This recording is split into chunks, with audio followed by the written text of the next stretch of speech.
అందరికీ నమస్కారం. నేను శిరీష. ప్రస్తుతం మనతో పాటు ఉన్నారు ప్రముఖ తంత్ర జ్యోతిష్యులు, జ్యోతిష్య రత్న, జ్యోతిష్య సామ్రాట్ చింత రుక్మందర్రావు గారు. గురుగారితో మాట్లాడదాం. నమస్కారం గురుగారు. మాతృదేవ భవ, పితృదేవ భవ, ఆచార్యదేవ భవ. ఓం నమో మాందేశ్వరాయ నమః. అందరూ బాగుండాలి, అందరికీ మంచి జరగాలి.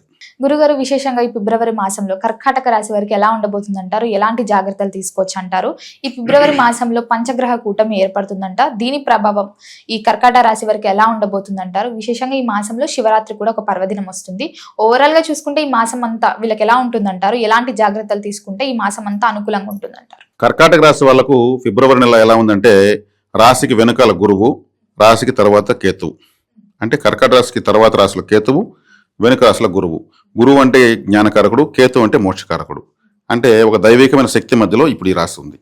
వెనకాల జ్ఞానకారకుడు, తర్వాత మోక్షకారకుడు. అష్టమంలో రాహు మంచివాడు కాదు, 9వ ఇంట్లో శని అంత మంచిది కాదు. అష్టమాధిపతి భాగ్యం ఉండడము. సప్తమ స్థానంలో కుజుడు, రవి, బుధుడు, శుక్రుడు. జన్మంలో రవి, చంద్రుడు ఒక 2 రోజుల పాటు పంచగ్రహ కూటమి ఏర్పడుతుంది. ఈ పంచగ్రహ కూటమి జనరల్గానే వీళ్ళకి కన్ఫ్యూజన్స్ ఎక్కువ, వీళ్ళకు డౌట్లు ఎక్కువ. డౌట్స్ క్లారిఫై కాంది వీళ్ళు ఏ పని చేయరు.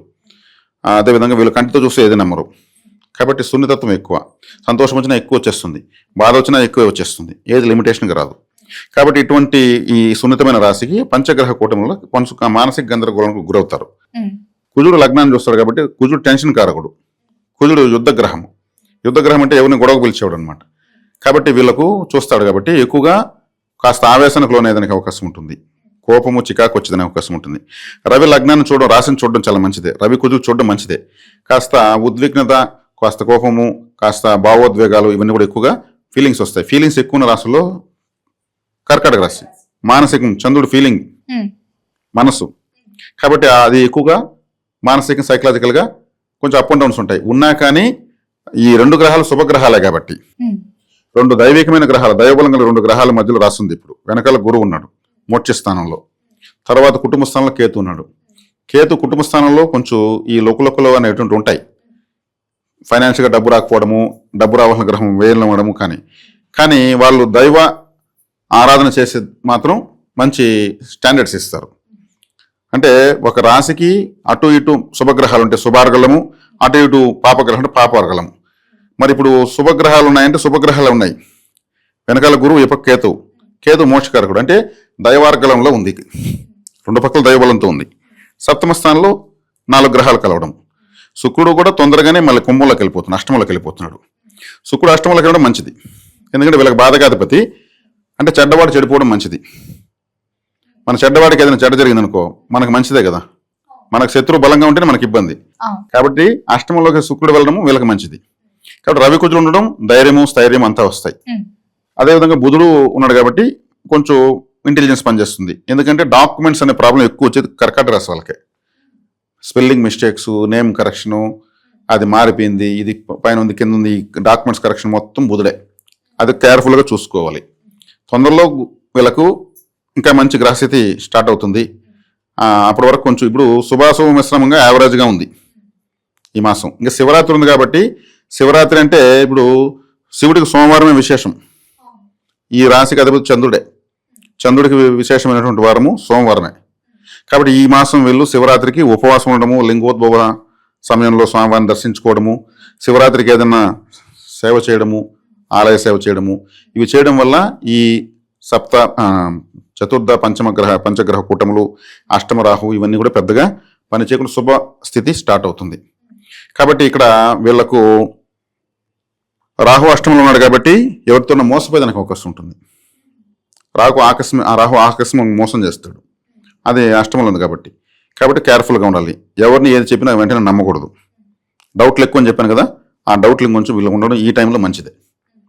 అది ఎందుకు ఇతను ఏది అవసరం లేకపోతే మనతో ఇలా బిహేవ్ చేస్తున్నాడు, మంచిగా వస్తున్నాడు దగ్గరికి అని చూసుకోవాలి. మోసం చేసేవాడు మంచిగానే కదా వస్తాడు. చెప్పి నేను మోసం చేయడానికి వస్తాను, నెంబర్ ప్లేట్ పెట్టుకొస్తాడు, రాడు కదా. కాబట్టి కేర్ఫుల్గా ఉండాలి. కాబట్టి వీళ్ళకు ఈ మాసము వీళ్ళదే అని చెప్పొచ్చు, శివరాత్రి కాబట్టి. గురుగారు, ముఖ్యంగా కర్కాటక రాశిలో విద్యార్థులకు ఎలా ఉంటుందంటారు ఈ ఫిబ్రవరి మాసంలో? కర్కాటక రాశిలో వాళ్ళకు ఉన్నటువంటి విద్యార్థులకు 4వ ఇంటి వాడు శుక్రుడు 7వ ఇంట్లో ఉన్నాడు. 7వ ఇంట్లోకి వచ్చి రాశిని పంచగ్రహ కూటమిలో పార్టిసిపేట్ అయ్యాడు. బాగానే ఉంటుంది. అదేవిధంగా విద్యాకారకుడైనటువంటి బుధుడు కూడా పంచగ్రహ కూటమిలో ఉన్నాడు, సప్తమ కేంద్రంలో ఉన్నాడు. అంటే రాశిని వీక్షిస్తున్నాడు కాబట్టి విద్యార్థులకు బాగానే ఉంటుంది. కాంపిటీషన్ ఎగ్జామ్స్లో బాగానే, ఎందుకంటే కుజుడు కూడా అక్కడే ఉన్నాడు కాబట్టి, ఈ రాశికి పంచమాధిపతి ఉచ్చస్థితి పెట్టాడు కాబట్టి బాగానే వీళ్ళు మంచి రిజల్ట్ తీసుకుంటారు, బాగా చదువుతారు. ఉద్యోగ వ్యవస్థలో ఉన్న వారికి ఎలా ఉంటుందంటారు? ఉద్యోగం అంటే కాస్త వెయిట్ చేయాలి, వెయిట్ చేస్తే మంచి జాబ్ దొరుకుతుంది, తొందరపడితే అనుకునే విధంగా దొరకదు. మారొచ్చు అంటారా గురుగారు ఉద్యోగం మారాలనుకుంటే ఈ మాసంలో? ఈ మాసంలో మారడం కన్నా కొంచెం మాసం వదిలేసి ప్రయత్నిస్తే మంచిది. ఆర్థిక పరంగా ఎలా ఉంటుందంటారు ఈ మాసంలో? ఆర్థికంగా తీసుకుంటే ద్వితీయంలో కేతు ఉన్నాడు. కేతు ఉన్నప్పుడు ఏమవుతుంది, ఏ డబ్బు వచ్చినా చాలదు, ఒకవేళ చాలినా కానీ వీళ్ళకున్న కమిట్మెంట్స్ అన్నట్టు అయిపోయి మళ్ళీ వీళ్ళ పర్సనల్ ఖర్చులు కాబట్టి కొంత ఇబ్బంది. ఎందుకంటే ధనాధిపతి ధనకారకుడు వ్యయంలో పడిపోయాడు, ద్వితీయంలో కేతు ఉన్నాడు. కేతు అంటే కుటుంబ స్థానం, ధనస్థానము, అంటే ద్వితీయ స్థానం బ్యాంక్ పాస్బుక్ కూడా అర్థం అనమాట. కాబట్టి వీళ్ళ దగ్గర డబ్బులు నిలవడం కొంచెం కష్టం, కొద్ది రోజుల పాటు ఉంటుంది. అదే విధంగా దూర ప్రయాణాలు చేయొచ్చు అంటారా ఈ మాసంలో వీరు? దూర ప్రయాణాలు అంటే 12వ స్థానాధిపతి 7వ ఇంట్లో ఉన్నాడు, చేయొచ్చు. ఆరోగ్య పరంగా ఆర్థిక పరంగా ఎలా ఉంటుందంటారు? ఆర్థికంగా తీసుకుంటే అష్టమంలో రాహు ఉన్నాడు, కొన్ని నష్టాలు వచ్చేందుకు అవకాశం ఉంటుంది. రకమని ఎవరు నమ్మకూడదు, రాహు వచ్చే కాడికి మోసం చేసేదానికి వచ్చే వాళ్ళు ఉంటారు, అది నమ్మకూడదు.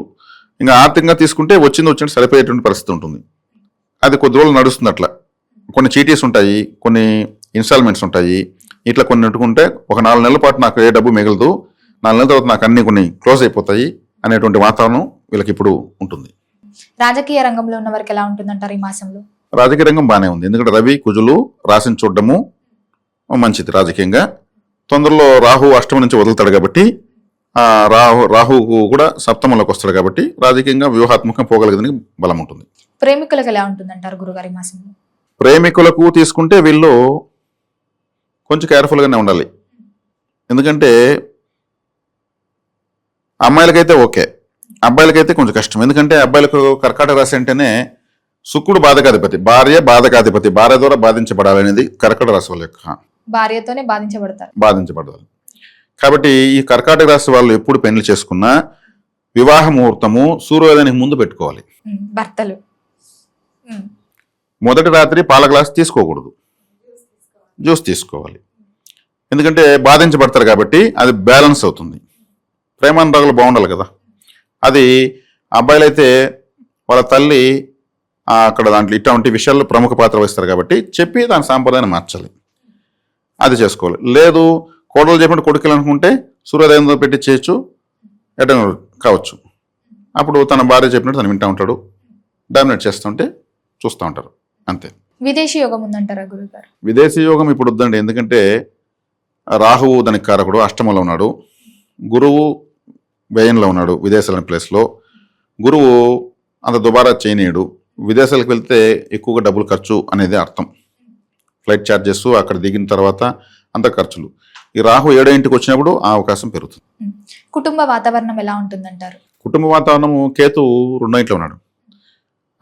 కేతు 2వ ఇంట్లో ఉన్నప్పుడు కుటుంబ వాతావరణంలో అంత అనుకూలతనివ్వడు, అంటే తల్లైన గ్రహం కదా, ఆ గ్రహం ఎక్కడ ఉంటే అక్కడ ఆ కారకత్వాలు లేవని అర్థం.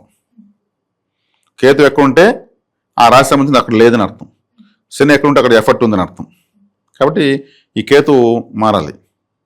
కాబట్టి కేతు మారకుండా పోయినా మన ఫలితం రావాలంటే విఘ్నేశ్వర ఆరాధన, సుబ్రహ్మణ్య ఆరాధన చేస్తే రిజల్ట్ తీసుకోవచ్చు. గురుగారు మరి ముఖ్యంగా ఈ మాసం అంతా కలిసి రావాలంటే ఏ దైవాన్ని పూజించమంటారు? ఎలాంటి పరిహారాలు చేసుకుంటే వీరికి కలిసి వస్తుందంటారు?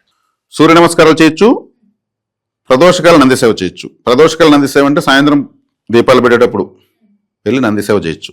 చేయడం వల్ల అంటే సూర్యోదయం అప్పుడు సూర్య నమస్కారాలు, సూర్య అస్తమయం సమయంలో నంది సేవ చేయడం వల్ల వీళ్ళకి విశేషమైన ఫలితం అయితే ఖచ్చితంగా.